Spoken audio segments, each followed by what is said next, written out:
TNOU Tamil Nadu open university ரீரெஜிஸ்ட்ரேஷன் அப்படின்றது இப்போ open ஆகியிருக்கு.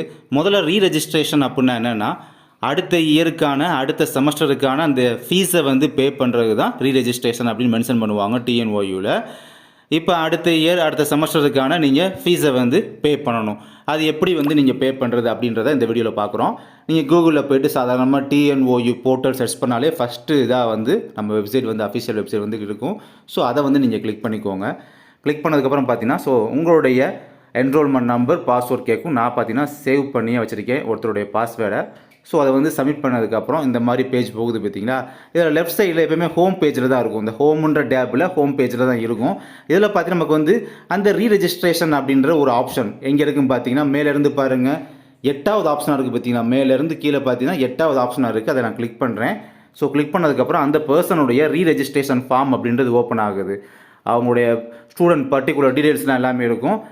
அதாவது அவங்களோட பர்சனல் டீட்டெயில்ஸு, யூனிவர்சிட்டி சம்மந்தப்பட்ட மொபைல் நம்பர், என்ரோல்மெண்ட் நம்பர், அந்த பர்சனோட கேண்டிடேட்டோட மெயில் ஐடி, அவங்களோட address, Aadhaar number, mobile number எல்லாமே ஆல் இன் ஆல் அப்டேட் இருக்கும். அவங்களோட கேஸ்ட்டு, வார்டு நம்பர் எல்லாமே இருக்கும். இப்படி எல்லா டீட்டெயில்ஸுமே கரெக்டாக இருக்கா ஒன்று செக் பண்ணிக்கோங்க. லாஸ்ட்டாக ஃபைனலாக அந்த பேங்க் டீட்டெயில்ஸ் செக் பண்ணிக்கோங்க.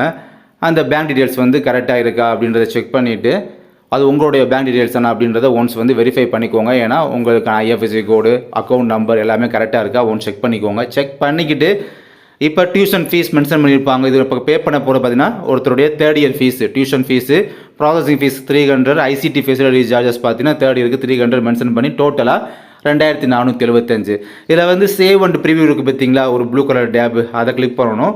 ஸோ இது சேவ் ஆகிக்கிறோம். சேவ் ஆனதுக்கப்புறமா அந்த முக்கியமான டீட்டெயில்ஸ் இருக்கும் பார்த்தீங்கன்னா, அந்த டீட்டெயில்ஸும் வித்து அந்த ஃபீஸ் டீட்டெயில்ஸும் காமிக்கும். அப்புறம் நீங்கள் வந்து டெபிட் கார்டில் பண்ண போகிறீங்களா இல்லை அதர்ஸ்னால் இப்போ மோஸ்ட்லி வந்து ஜிபே, ஃபோன்பே யூஸ் பண்ண ஆரம்பிச்சிட்டாங்க. அதனால் அதர்ஸ் கொடுத்தோம்னா ஜிபே, ஃபோன்பே மூலமாக பே பண்ணிக்கலாம். இப்போ அதர்ஸ்ன்றதை கிளிக் பண்ணிக்கிட்டு இதான் டிக்ளரேஷன் ஃபார்ம். அதனால் பார்த்தீங்கன்னா டிக்ளேர் பண்ணிவிட்டு ஸோ ப்ரொசீட் அண்ட் பேமெண்ட் கொடுத்து உள்ளே போனீங்கன்னா நீங்கள் ஜிபே, ஃபோன்பே மூலமாக நீங்கள் பே பண்ணதுக்கப்புறம் சக்ஸஸ்ஃபுல்லின்னு சொல்லி வரும். வந்துச்சு அப்படின்னா நீங்கள் வந்து பே பண்ணிட்டீங்கன்னு அர்த்தம்.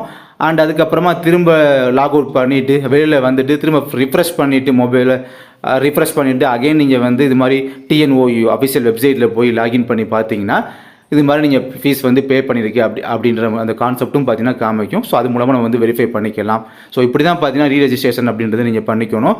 ஸோ மறக்காமல் ஃபீஸ் அப்படின்றத பே பண்ணிடுங்க. தேங்க்யூ.